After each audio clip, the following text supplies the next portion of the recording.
Bismillahirrahmanirrahim. Assalamualaikum warahmatullahi wabarakatuh.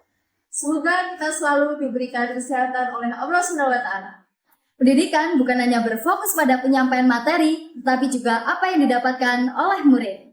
Oleh karena itu, diperlukannya desain pembelajaran yang terstruktur dan bermakna. Kami dari tim SMA Negeri 3 Ponorogo yang beranggotakan saya Ananda Khulsoto Kolbia, Saya Dwi Febriana, saya Aulia Rahmatul Sani, saya Frila Alfridia, Saya Artian Dwi Anggara. saya Dewi Bulansari, Dan saya Devi Dwiravitasari.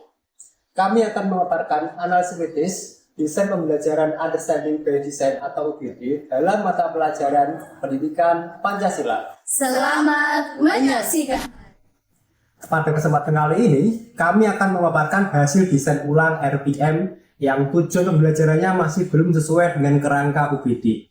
Pada mata pelajaran Pendidikan Pancasila, latar belakang evaluasi ini berawal dari masalah nyata di lapangan, di mana pembelajaran Pancasila saat ini cenderung terlalu tekstual dan berorientasi pada hafalan tingkat rendah. Akibatnya, keterlibatan aktif murid dalam tantangan abad ke-21 dan pembentukan karakter dimensi profil lulusan atau DPL kurang difasilitasi dengan baik. Oleh karena itu, kami mengevaluasi tujuan pembelajaran dengan backward design atau desain mundur yang mengutamakan hasil akhir sebagai acuan utama.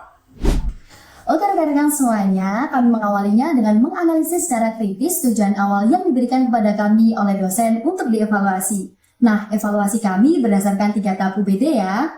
Untuk tahap yang pertama, yakni tahap hasil belajar. Untuk tujuan awal hanya sebatas murid mampu menjelaskan makna nilai Pancasila dengan bahasa sendiri.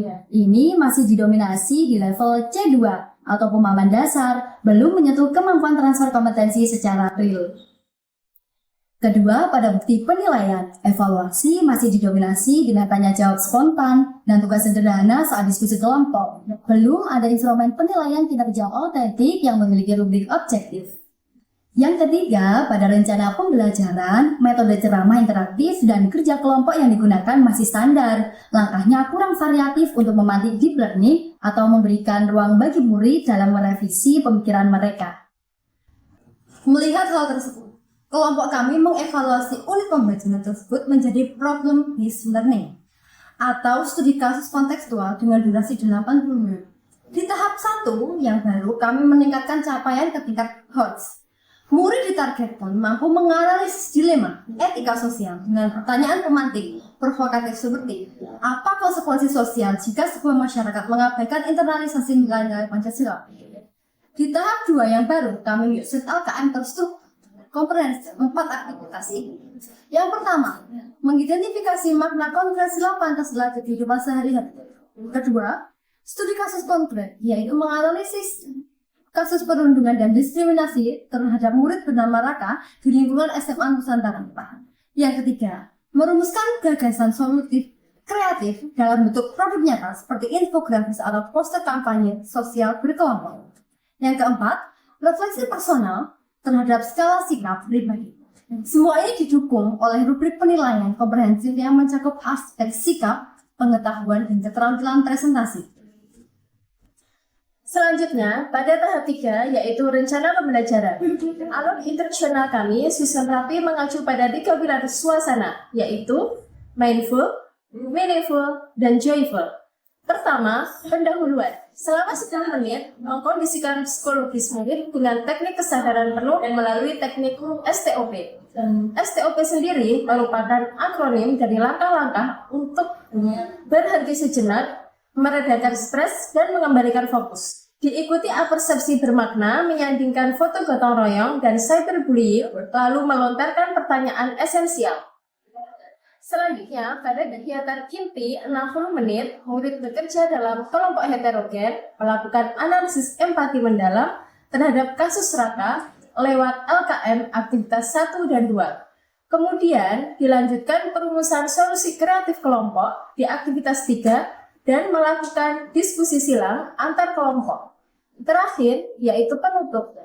Selama 10 menit, ditutup dengan pengisian lembar refleksi diri, menarik murid untuk membuat kesimpulan bahwa Pancasila adalah living values yang harus dihidupkan dan diakhiri dengan pemberian apresiasi untuk semua usaha kelompok. Sebagai kesimpulan, desain ulang berbasis pendekatan backward design ini berhasil meningkatkan kualitas esensial, menaikkan level kognitif ke ranah HOTS, melahirkan bukti asesmen kinerja yang akurat lewat kasus rata, dan menciptakan aktivitas yang sistematis dan kontekstual.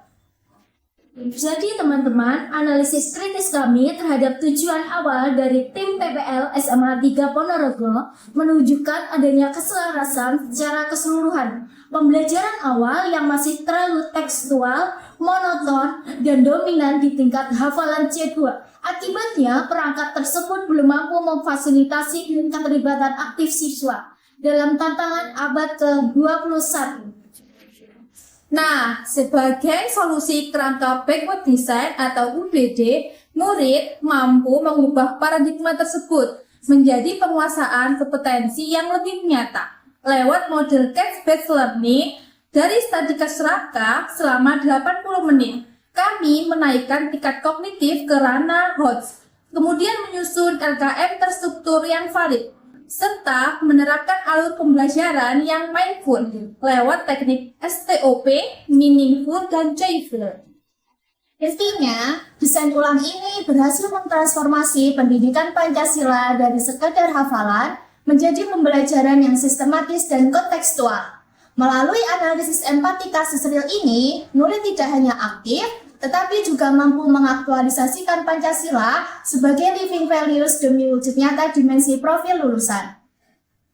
Pemahaman sejati adalah hasil dari rancangan kurikulum yang disusun secara baik, bukan hasil dari kurikulum yang disusun secara acak-acakan. Sampai ke sini pemaparan video dari kelompok kami. Apabila ada kurangnya, kami mohon maaf. Terima kasih atas perhatiannya. Wassalamualaikum warahmatullahi wabarakatuh.